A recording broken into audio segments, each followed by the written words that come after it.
Hello friends, and welcome back to the next session of the one and only Bob. We left off on a pretty interesting point yesterday, so let me open up to that page. We did leave off on Gorilla World, which most of us assumed that meant that Bob was going to finally see if our friend Ivan was okay and his family and his troop was okay.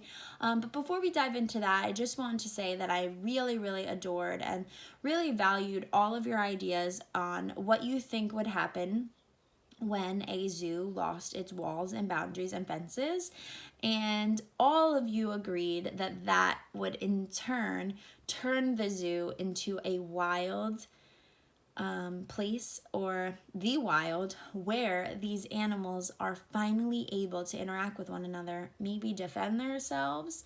And some of you said that it would be a bit chaotic or a bit dangerous for some of the animals.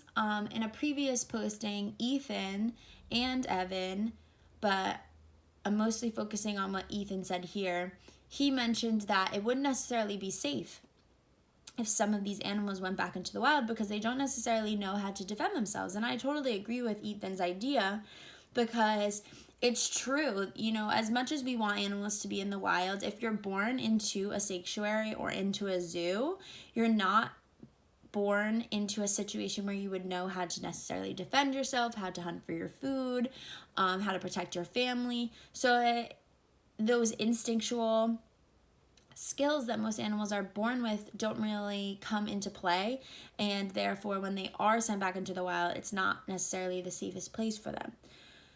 So with that being said, we're not necessarily sure if these animals are going to get along or eat each other. For a second, Bob thought that Kimmy was going to give him a nice little bite, but he didn't. He was a little concerned about his family members or his babies or his group of wolves. So Bob finally escaped that situation, and he's now heading to Gorilla World. Gorilla World. I move on. I have to find my friends. Have to. But where am I? I leap over another mangled signpost with bent arrows. One way to Reptileville, one way to Lionland. I pass the mangrove swamp. A manatee pokes up her big head, draped with Spanish moss like a silly wig.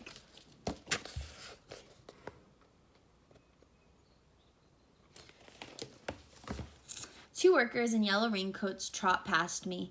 One has a bloody bandage on his cheek. I need to stop, regroup. Cool it, Bob, I tell myself. I'm panicking, not taking in the real data. I try to blot out all the horrible smells, all the awful noise. I concentrate, let my nose do the real work. A whiff of something familiar. Gorilla? It has to be gorilla. Full run now. I cut my back left paw on a shard of glass, trip, fall hard on my nose and cut it too. Dripping blood, I carry on. Find them, find them, find them. A massive old oak lies on its side at the entrance of Gorilla World. So he's talking about a big oak tree, which we know can be really big. Huge tangled roots grope into the air like frozen snakes.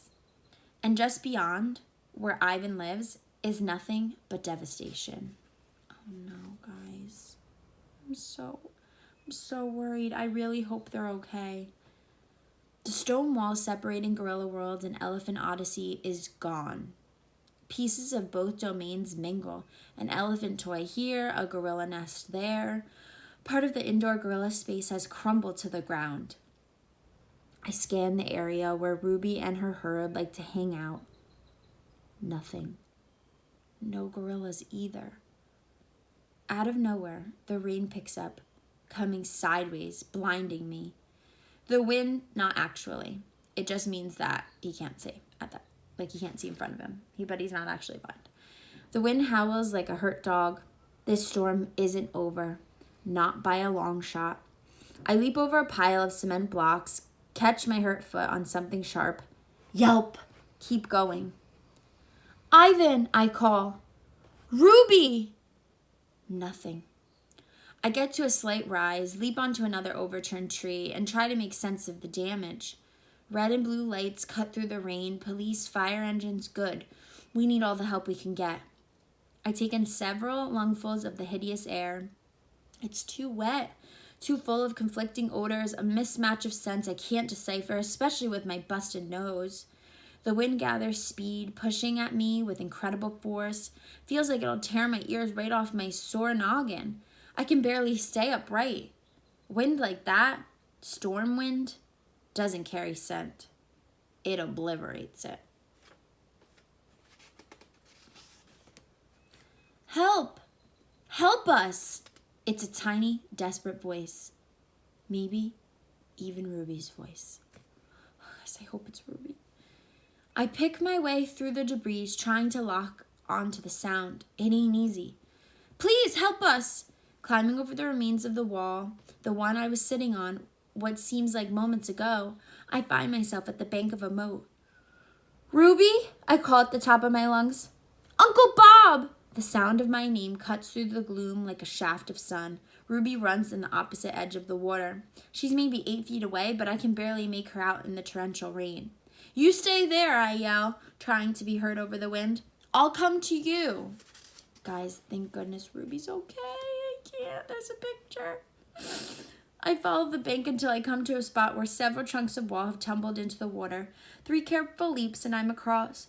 Ruby runs to greet me. She wraps her mud-coated trunk around my neck, and boy, oh boy, am I happy to see that sweet little elephant.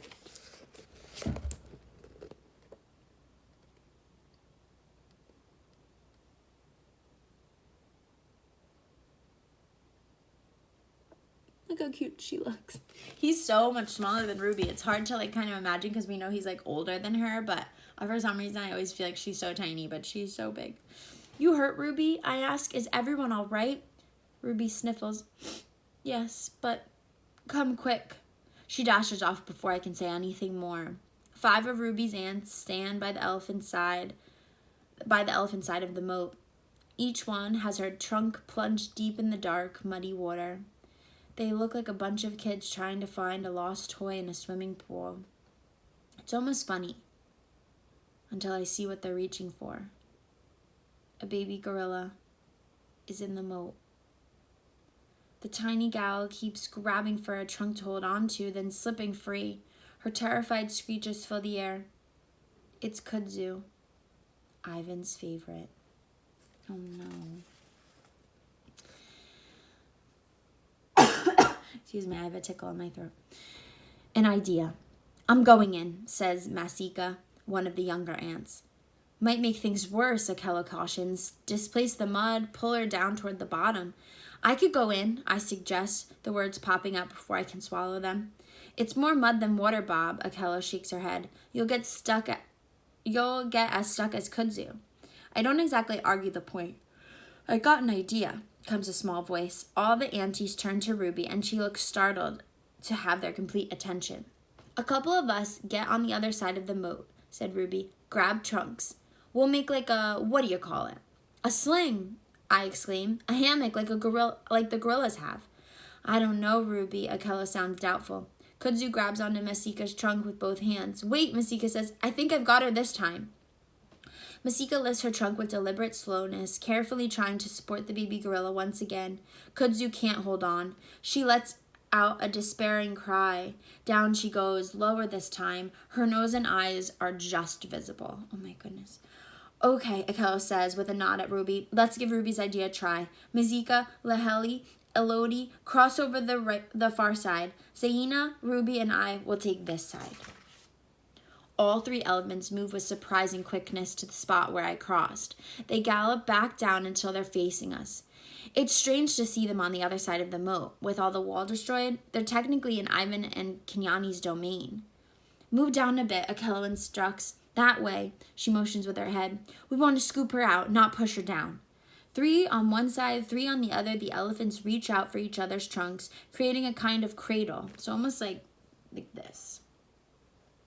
Okay, now, says Akela, lower carefully. So I think they're kind of hoping like that the baby gorilla comes into this little hammock that they're building and they'll be able to just pick her up, take her in.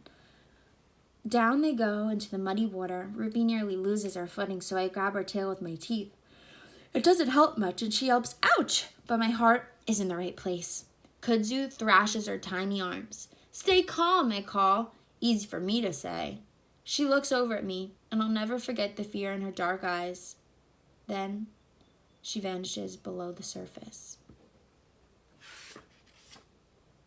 I'm gonna leave you on a cliffhanger. I am just an evil teacher. 179. Now, just because the book says that she vanishes up under the surface doesn't necessarily mean that she's gone and that she was unfortunately taken by this storm.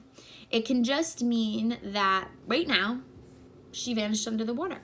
But what do you think is going to happen? Do you think the elephants are going to give up? Do you think Ivan's going to show up? Do you think Bob's going to be the one to save her? What do you think is going to happen? Just head to our Flipgrid, leave me your most creative response, pull on other pieces of the text to make your inference stronger, and I can't wait to see what you come up with, and I'll see you tomorrow.